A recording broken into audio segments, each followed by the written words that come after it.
Hello students, last lecture में हमने बात की थी कि इक्विलिब्रियम किस तरीके से मोनोपोली में डिसाइड होगा। उसकी दो अप्रोचेस थी, पहली टोटल कॉस्ट और टोटल रेवेन्यू अप्रोच, दूसरी मार्जिनल कॉस्ट और मार्जिनल रेवेन्यू अप्रोच। आज हम बात करेंगे कि प्राइस डिटरमिन किस तरीके से किया जाएगा शॉर्ट पीरियड में, या शॉर्ट रन इक्विलिब्रियम मोनोपोली में कहाँ होगा। शॉर्ट रन की जब आप बात करते हैं तो आपको पता है कि वो रन होता है जहाँ पर कुछ फैक्टर फिक्स होते हैं, कुछ फैक्टर वेरिएबल होते हैं। फिक्स फैक्टर्स को आप चेंज नहीं कर सकते, जैसे कि आपकी मशीनरी हुई, प्लांट हुए, जबकि वेरिएबल फैक्टर्स को आप चेंज कर सकते हैं, जैसे कि लेबर। तो यदि हमें शॉर्ट रन में अपना आउटपुट बढ़ाना है, प्रोडक्शन बढ़ाना है, तो आप कैसे बढ़ाएंगे? वेरिएबल फैक्टर्स को बढ़ाकर। अब मोनोपोलिस्ट इस शॉर्ट रन में कहाँ पर इक्विलिब्रियम में होगा? तीन तरह की सिचुएशंस आप यहाँ देखेंगे, एक सुपर नॉर्मल प्रॉफिट की, एक नॉर्मल प्रॉफिट की और एक मिनिमम लॉस की। जैसा कि ठीक हमने परफेक्ट कंपटीशन में भी बात की थी। पहले हम बात करते हैं सुपर नॉर्मल प्रॉफिट की। तो सुपर नॉर्मल प्रॉफिट कब अचीव किया जाता है? जब आप कहें कि आपका एवरेज रेवेन्यू इक्विलिब्रियम पोजीशन में एवरेज कॉस्ट से ज़्यादा है, तब आप कहते हैं कि monopolist super normal profit earn करेगा। अब इसी चीज़ को यदि आप डायग्राम से समझने की कोशिश करें तो ये एक्स एक्सिस पर आउटपुट, वाई एक्सिस पर रेवेन्यू। अब हमने पहले देख लिया था कि लास्ट वीडियो में कि किस तरीके से हमारे रेवेन्यू कॉस्ट बनते हैं। तो एवरेज रेवेन्यू डाउनवर्ड स्लोपिंग, उसके नीचे मार्जिनल रेवेन्यू डाउनवर्ड स्लोपिंग। फिर हमने बनाया क्या? एवरेज कॉस्ट और मार्जिनल कॉस्ट।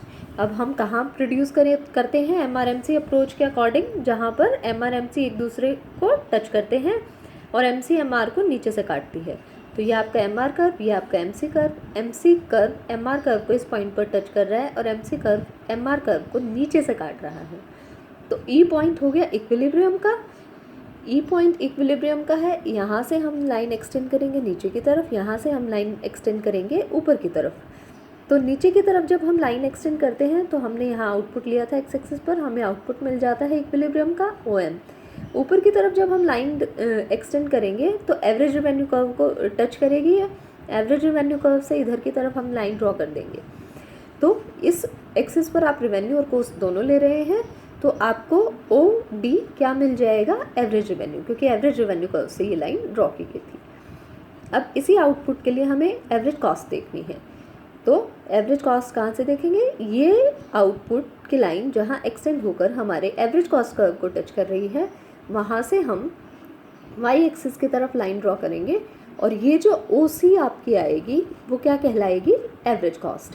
अब हम बात कर रहे हैं कैसे प्रॉफिट की? सुपर नॉर्मल प्रॉफिट की। सुपर नॉर्मल प्रॉफिट हमने कहा पहले ही कि इक्विलिब्रियम की वो सिचुएशन जहाँ पर एवरेज रेवेन्यू ज़्यादा होगा एवरेज कॉस्ट से, सुपर नॉर्मल प्रॉफिट कहलाएगी। तो इस OM लेवल ऑफ आउटपुट के लिए हमारा एवरेज रेवेन्यू है OD, हमारी एवरेज कॉस्ट है OC। तो OD is greater than OC, यानी कि आपका एवरेज रेवेन्यू ज़्यादा है और आपकी एवरेज कॉस्ट कम है। तो ये जो एवरेज रेवेन्यू और एवरेज कॉस्ट के बीच का ये जो डिफरेंस बचता है, ABCD एरिया, जो शेडेड एरिया है, वो आपका क्या कहलाएगा? Super normal profit. दूसरा फिर हम बात करेंगे नॉर्मल प्रॉफिट्स की। तो शॉर्ट रन इक्विलिब्रियम, यानी कि जहाँ पर MC और MR इक्वल होंगे, वहाँ पर यदि आपका एवरेज रेवेन्यू और आपका एवरेज कॉस्ट इक्वल हो जाते हैं तो मोनोपोलिस्ट कैसे सिचुएशन में होगा? नॉर्मल प्रॉफिट की। डायग्राम के थ्रू हम इस चीज़ को देखते हैं। एक्स एक्सिस पर आउटपुट लिया है, वाई एक्सिस पर वही रेवेन्यू और कॉस्ट लिया है।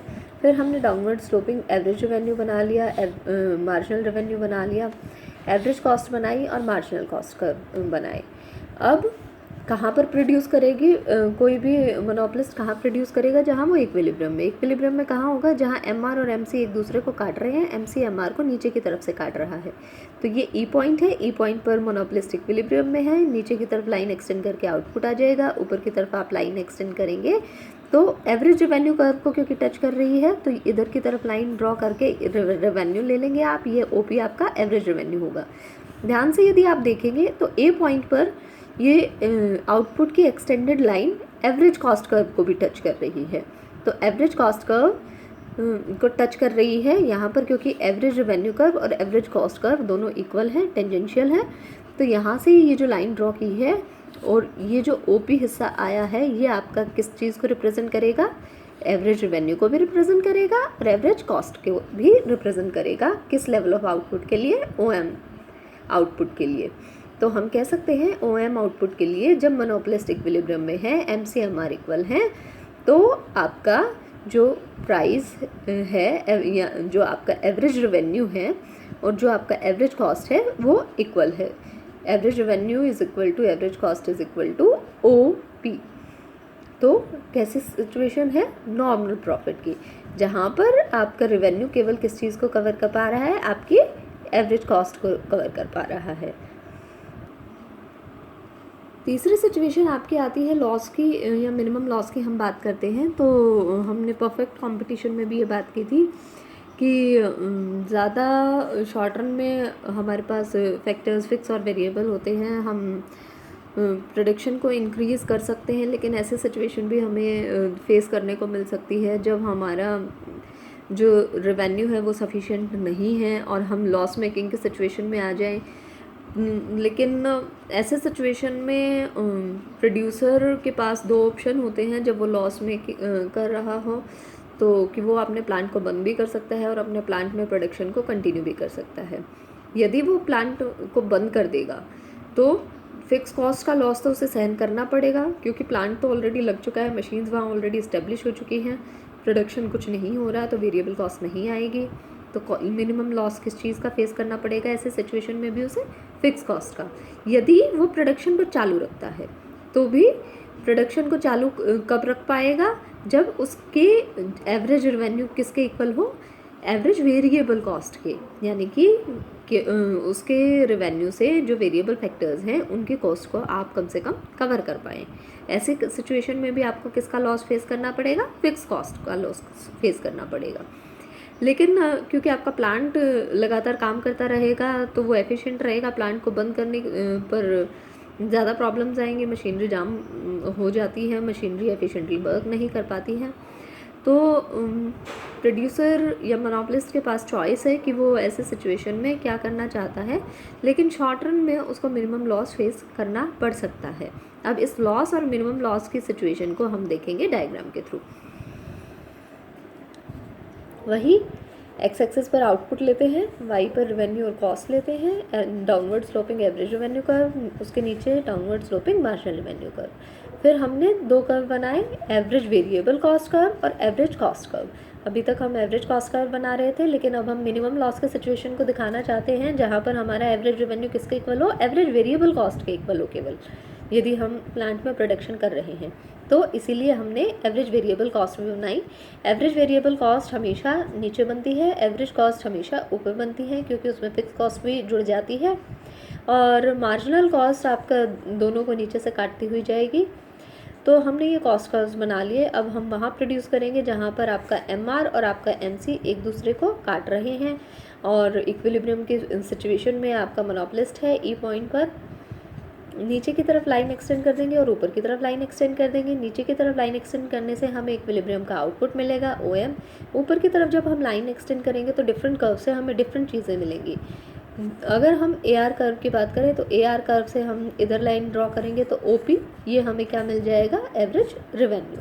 यदि हम इसी लाइन को एक्सटेंड कर कर ऊपर ले जा रहे हैं और इधर एवरेज कॉस्ट कर्व से एन पॉइंट से लाइन इधर की तरफ ड्रॉ करेंगे P1 की तरफ, तो OP1 हमें क्या मिलेगा, एवरेज कॉस्ट। यहाँ पर आप देख सकते हैं कि OP आपका क्या था, एवरेज रेवेन्यू, और OP1 आपका क्या है, एवरेज कॉस्ट, जो कि एंड पॉइंट से आपने लिया था। तो एवरेज कॉस्ट ज़्यादा है और एवरेज रेवेन्यू कम है, तो ये जो एरिया आ गया आपके पास शेडेड, यहाँ पर आप क्या कहेंगे, लॉस हो रहा है आपको, क्योंकि आपकी कॉस्ट ज़्यादा है और रेवेन्यू कम है। दूसरा आप बात कर रहे हैं मिनिमम लॉस की, तो मिनिमम लॉस की सिचुएशन क्या होगी, जहाँ पर केवल प्रोड्यूसर आउटपुट प्रोड्यूस करके इतना रेवेन्यू अर्न कर पा रहा है कि उसकी वेरिएबल कॉस्ट ही कवर हो रही है। तो आप ध्यान से यदि देखेंगे तो OM आउटपुट जब प्रोड्यूस कर रहा है तो इस लाइन को हमने एक्सटेंड करके एवरेज रेवेन्यू कर्व से इधर की तरफ लाइन ड्रॉ की थी। हमने कहा था ये OP हमारा एवरेज रेवेन्यू है, क्योंकि एवरेज रेवेन्यू पॉइंट को यहीं टच कर रहा है। दूसरा एवरेज वेरिएबल कॉस्ट की यदि आप बात करें तो OM लेवल ऑफ आउटपुट के लिए एवरेज वेरिएबल कॉस्ट भी ए पॉइंट से ही लाइन ड्रॉ करके मिलेगी। क्यों? क्योंकि एवरेज वेरिएबल कॉस्ट यहाँ पर टेंजेंशियल है ए पॉइंट पर, किस कर्व को? एवरेज रेवेन्यू को। यानी कि ए पॉइंट पर एवरेज वेरिएबल कॉस्ट और एवरेज रेवेन्यू आपके इक्वल है।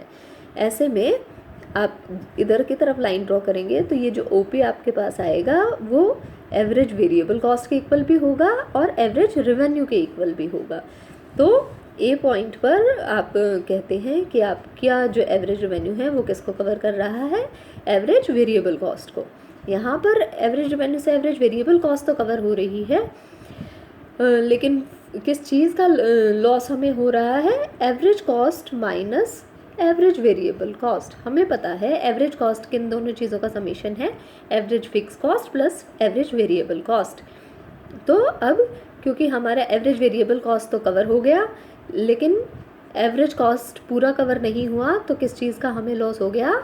एवरेज फिक्स कॉस्ट का। तो ये जो NA है ये क्या कहलाएगा? आपका मिनिमम लॉस कहलाएगा, फिक्स कॉस्ट का लॉस कहलाएगा, जहाँ पर वेरिएबल कॉस्ट तो आपकी कवर हो गई है लेकिन पूरी एवरेज कॉस्ट आपकी कवर नहीं हो पा रही है क्योंकि फिक्स कॉस्ट का लॉस आपको देखने को मिल रहा है।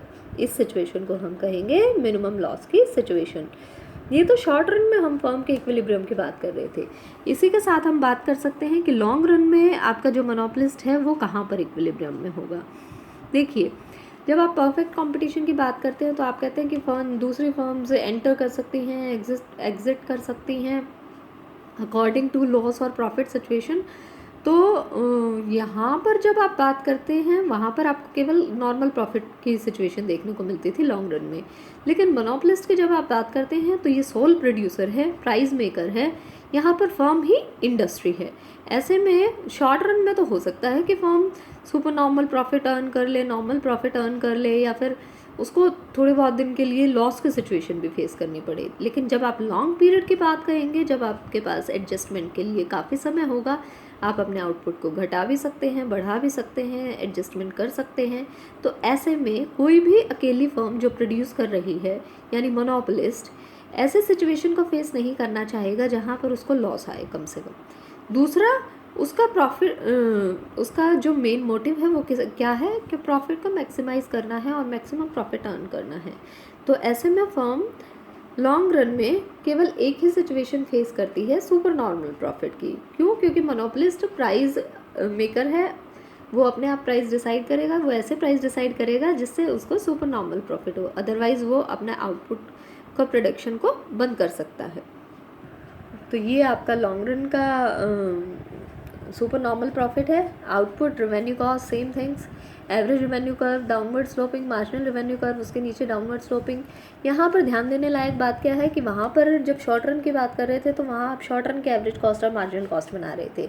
यहाँ पर एवरेज कॉस्ट जो बना वो लॉन्ग रन का बना और मार्जिनल कॉस्ट जो बनेगा वो लॉन्ग रन का, क्योंकि हम लॉन्ग रन की बात कर रहे हैं।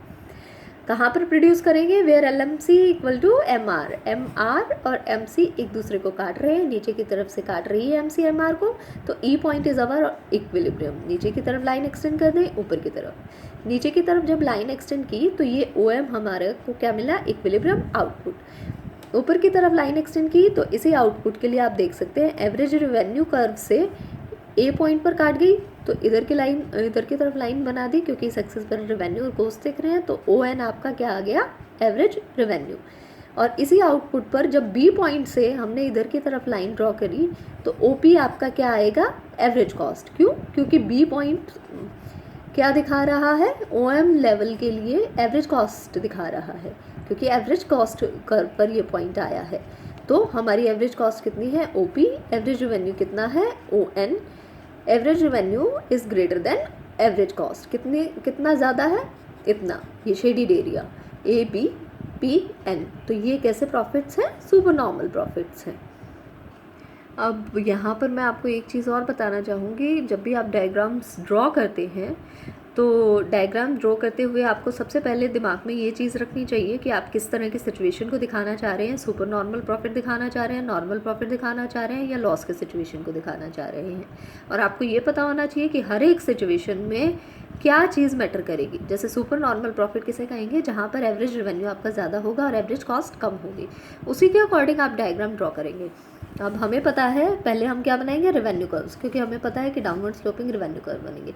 उसके बाद हमें पता है कि हमें कॉस्ट कर्व्स बनाने हैं, और क्योंकि सुपर नॉर्मल प्रॉफिट की बात कर रहे हैं तो आपका रेवेन्यू ज़्यादा होना चाहिए एवरेज, और आपके एवरेज कॉस्ट कम होनी चाहिए। तो आप क्या करेंगे, कॉस्ट कर्व्स नीचे की तरफ ड्रॉ करेंगे, एवरेज रेवेन्यू कर्व से नीचे की तरफ आपने एवरेज कॉस्ट और मार्जिनल कॉस्ट कर्व बनाई, ताकि आपकी कॉस्ट कंपैरेटिवली कम रह जाए और आपका रेवेन्यू ज़्यादा हो जाए। इसी तरीके से जब आप नॉर्मल प्रॉफिट की सिचुएशन को दिखाना चाह रहे हैं तो आपको पता है नॉर्मल प्रॉफिट कब होगा, जब फर्म की एवरेज कॉस्ट और एवरेज रेवेन्यू इक्वल हो जाएंगे। तो पहले हम एवरेज रेवेन्यू कर्व बनाएंगे, फिर मार्जिनल रेवेन्यू कर्व बनाएंगे, और फिर एवरेज कॉस्ट कर्व बनाएंगे। एवरेज कॉस्ट बराबर किसके होना चाहिए, एवरेज रेवेन्यू के। इसीलिए हमने क्या किया, एवरेज कॉस्ट और एवरेज रेवेन्यू को टेंजेंशियल बना दिया, दोनों को बराबर रखने के लिए। फिर आप MC ड्रॉ कर देंगे। तो पहले हम सिचुएशन को देखेंगे कि हमें क्या सिचुएशन चाहिए, और उसी के अकॉर्डिंग हम कर्व्स बनाएंगे। इसी तरीके से आप लॉस की सिचुएशन देख सकते हैं। लॉस की सिचुएशन में आप क्या बात करते हैं कि आपकी एवरेज कॉस्ट कर्व ज़्यादा होनी चाहिए, और आपका मिनिमम लॉस हो तो केवल एवरेज रेवेन्यू कितना होना चाहिए, एवरेज वेरिएबल कॉस्ट को कवर करे। तो average revenue, average marginal revenue curve बना लेंगे। लॉस दिखाना है, एवरेज कॉस्ट ज़्यादा होनी चाहिए, तो एवरेज कॉस्ट कहीं ऊपर की तरफ बना दी एवरेज रेवेन्यू से। और यदि मिनिमम लॉस दिखाना है तो मिनिमम लॉस में क्या होगा, एवरेज रेवेन्यू किसके इक्वल होता है, एवरेज वेरिएबल कॉस्ट के। इसीलिए एवरेज रेवेन्यू को टच करते हुए इक्वल दिखाने के लिए आपने एवरेज वेरिएबल कॉस्ट बनाई है। तो इन चीज़ों का ध्यान रखकर आप डायग्राम बनाएंगे।